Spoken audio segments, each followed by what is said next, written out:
Tony ran as fast as he could, waiting impatiently in the elevator for the doors to open as he tapped his foot. Another crash of thunder roared outside, and he could hear a scream echo around him, seemingly reaching every inch of the building. Tony was grateful now that Rhodey was spending a week for therapy out in California, where his normal doctor had to be for a while. He missed his best friend, but this would not be fun to explain to the other man. It was as if the ocean was being dropped from the sky. "Friday, is the compound's draining system working?" "Yes, sir," the robotic voice replied. "Any rainwater not soaked up by the ground is being drained and sent off."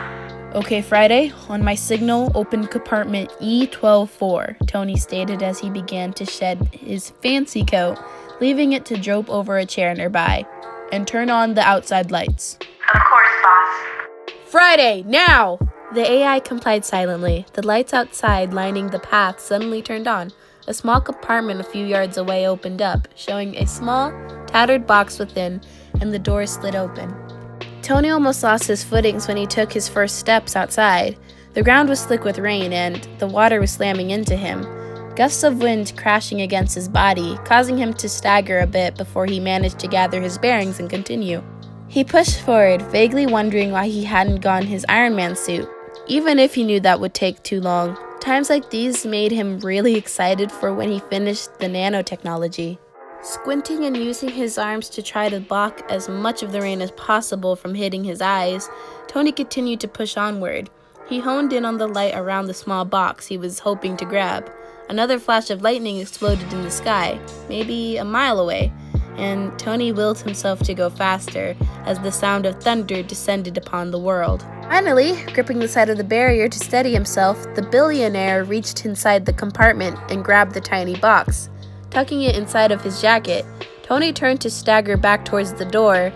The wind was blowing more in his current direction now, thankfully making it so he was inside a moment later. As soon as he reached the safety of the building, the doors closed behind him, blocking out much of the outside sound so that the loudest thing he heard was his own deep breaths. "Turn off the lights outside and close compartment E124. Tony found himself ordering the AI as he leaned on his knees and watched his sopping clothes, hair, skin drip onto the floor and form a large puddle beneath him. "Right away, boss." Friday's accented voice replied, the commands being done a moment later. Tony stood there reveling in how great it was to not be outside when he saw another bolt of lightning burn through the air out of the corner of his eye. He straightened himself out and strode towards the elevator, his steps closer to a jog than a walk. "Mrs. Potts, what's going on?" Peter asked groggily as he untangled himself from his blankets. He stood up fully and walked towards where the woman was standing when he saw Shay. His heart dropped as he gazed upon his friend, curled up in the corner of the room and screaming, her eyes squeezed tightly and her hands clamped down over her ears. "What's wrong with Shay?" Peter couldn't help but ask. Pepper looked over at him, her eyes wide and a small tear leaking down her face. "We're not sure, Petey. It might have something to do with the nightmare. Tony went to go grab her earrings. We're guessing those are going to make her feel better." Okay. Peter couldn't help but feel out of place as Pepper tried her best to comfort Shay, while he just stood around, swaying on his feet and biting his lip. Pepper gasped and abruptly stumbled back from the wailing girl in the corner, her arms raised a bit, as if in defense. "Mrs. Potts, what's wrong?" Peter didn't finish his sentence because he knew what was wrong.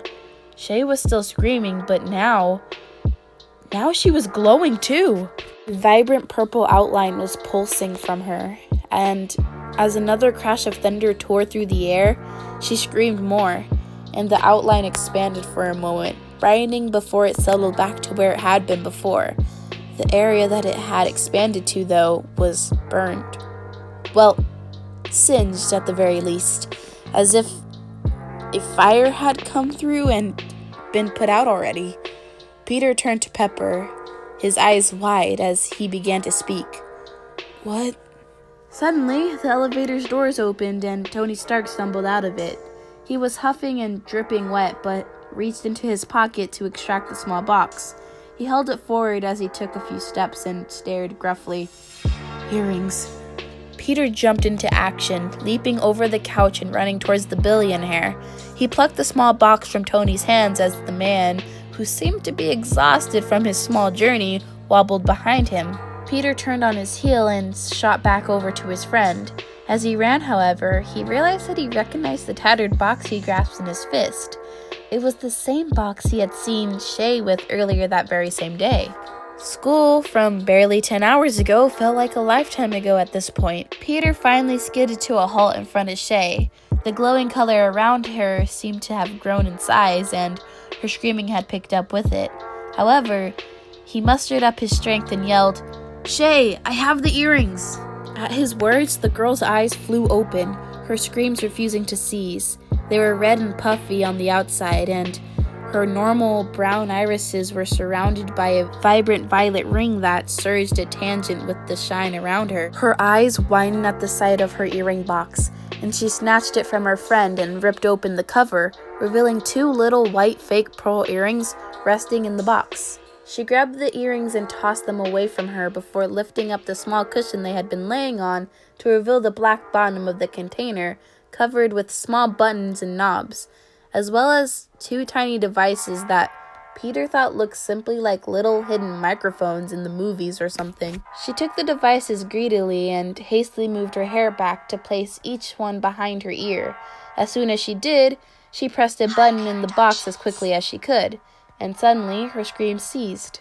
They turned into gasps mixed with sobs that, while they weren't nice to hear, they were a very welcome upgrade from before. Her tense form relaxed and she slumped back against the wall she was near. The group watched her with bated breath, not saying a word, and Peter felt himself go rigid as another boom of thunder came from outside. He could see Pepper and Tony do the same. All the gaze stayed glued to Shay, but she seemed to have not noticed a thing. Unlike before, not a single sound even came out of her lips. In fact, it looked like she was sleeping. "Is she sleeping?" Tony asked, his voice breaking the silence. Pepper moved closer to the girl, who looked much smaller in sleep, and kneeled down, brushing a stray lock of brown hair out of Shay's face. The businesswoman was still for a moment, before she stood up and turned with a small, satisfied smile when she said, "Yes, she's asleep." "Maybe we should move her to one of the bedrooms so she can really get her sleep," Peter suggested. Both adults turned to him and he shrugged. "I mean, it's better than her staying on the floor." "That's a great idea, Peter." Pepper beamed at him. The teenage superhero felt his cheeks go hot. "Tony," Pepper turned to her fiancé, "help Peter move Shay, please. I'm going to go get the guest bedroom ready." For once, as she walked off, the woman didn't have to ignore the complaints of the man she loved because, for once, there were no complaints. 10 minutes later, the 3 who were still wide awake finally gathered all together in the kitchen. Peter was sitting on the countertop of the island, Pepper in one of the stools at the island as well, her fingers drumming against the granite, while Tony was on his feet and leaning against the normal countertop, waiting for the tea that his fiancée had insisted upon to finish brewing. "What just happened?" Tony finally broke the silence. Both adults turned to Peter. "Why are you both looking at me?" the boy demanded, raising his hands in attempts to portray innocence. "She is your friend," Pepper stated matter-of-factly. "I didn't even know her until today." Tony sighed and rubbed his temples. "Look, let's not point fingers, but I do really want to know why Shay reacted so badly to the storm." "She said it was too bright," Pepper explained, "and too loud." "Peter, did you notice anything?" "Well," the teen in question remarked, "I noticed the lightning and thunder, but like normal, the windows and walls blocked it out to where it didn't bother me at all." "It doesn't make any sense," Tony groaned, moving away from the counter and the warming water to begin to pace. "Peter has senses more enhanced than any human being, and he wasn't affected at all. Yet Shay was? It doesn't make any sense." He released a sigh before turning to them abruptly. "Did you two see the light?" "The way she was glowing," Peter clarified. Tony nodded. "I thought it was just a trick of the light, but if you two saw it, then maybe..." "Tony," Peter, did either of you notice what the glow did to her surroundings? Pepper interjected. They both turned to her, eyebrows furrowed. She exhaled. Judging by your faces, I'm assuming not. Both shook their heads. Then you better come take a look at this. She led them to the corner where Shay had been, and sure enough, the cinch marks were still there, clear as day. Is this from the glow? Pepper nodded sharply.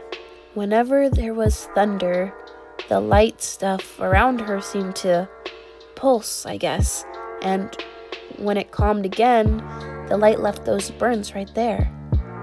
There was a silence when Pepper finished, as her companions fully processed the information. Finally, Peter spoke, his voice firm yet full of childish wonder as he asked, "What if Shay had magic?" Tony snorted before stating, "That's ridiculous." There was a moment of quiet before Pepper whispered, "Is it though?" Tony sputtered, but eventually sighed and said, "I guess not. I mean, considering the events of the last few years, the people we work with, the people we fight against, it might be feasible." He paused for a moment, in which no one spoke, as if it was clear that the billionaire was about to complete a thought. "But we can't find out unless we ask Shay herself." His eyes flickered to the room that they had set the girl in just a few minutes ago. However, before he could move or even say a word, Pepper had stepped into his path, her hand raised. No, Tony, leave the poor girl be. She's exhausted," the businesswoman commanded, her voice stern and cold. "Relax, Pep," Tony laughed, raising his hand in defense as he took a step back for good measure. "I wasn't gonna do anything." Before Pepper could respond, Peter accidentally released a yawn. Both adults turned to him. "Sorry," he muttered, a red tint appearing on his cheeks. "It's just, the medicine made me more drowsy than I thought." Pepper yawned a moment later, though, too. She chuckled when it passed and said, No, it's late, and we've all had a long day. Let's get some sleep." She turned to the man she loved. "You can go to sleep after you take a shower and dry off." "Maybe I don't even need to go to bed." He was cut off by Pepper's finger on his lips. "Tony," she locked in her stone-cold stare. "No." Okay, I'll take a shower and then meet you in bed. Happy?" He groaned, gazing towards the elevator that could take him to his lab longingly. She smiled and backed off of him. "Very." "Petey, you know where your room is, right?" "Yes, Mr. Stark," the boy trailed happily, despite the fact that he was looking more and more exhausted at the minute. 3 rooms down on the right." "Yes, Friday. Do remind Tony to do that," Pepper stated, glancing at the ceiling as she spoke. Consider it done. "Wow!" Peter's eyes sparkled as he squealed in a pitch that did not match him. "Thanks, Mr. Stark." "Of course, kid. Just don't expect it too soon. We've got a lot going on right now, you know." "Of course, Mr. Stark." "Now, Peter, off to bed with you. It's the weekend and only Lord knows what May would do to us if you didn't get a full night's rest tonight," Pepper commanded. "All right, Mrs. Potts." Peter grabbed his favorite blanket from the couch nearby before flashing the adults one last smile and taking off down the hallway. A moment after his disappearance around the corner, his voice rang out with a quick "good night" before the sound of the door opening and then slamming closed echoed through the nearly empty room. Pepper turned away from the sound to wrap her arms around her fiancé's neck. "Now," she spoke gently, "you need to shower." Tony chuckled and pecked her on the lips. "You got it, Pep." She smirked and released him before moving away, plucking her phone from the table and walking down the hallway to their shared room and out of sight. You guys, this series is gonna be really long. Like, really long. I think it's like 52 chapters. 52 chapters. And then 52 or 53. It's long, but I'm kind of happy because it's really good. And the stories are like 20-minute, well, maybe not 20 minutes. The videos are usually pretty long, but I love it. My voice hates me for it, but you know, I'll get used to it. yeah, chapter 10 out of 52. Whoa! Stay tuned for chapter 11. It's gonna get crazy. I am curious to see what Shay does when she wakes up the next morning, like, oh, snap. So stay tuned to see that, you know? The character, the listener, I just call Shay, but the listener is really like your OC or you. Just so you guys know, I'm just using the word Shay, so it sounds normal when people are talking about her or to her. Yeah, you know what I mean. You know? Okay, bye. See you all in the next video.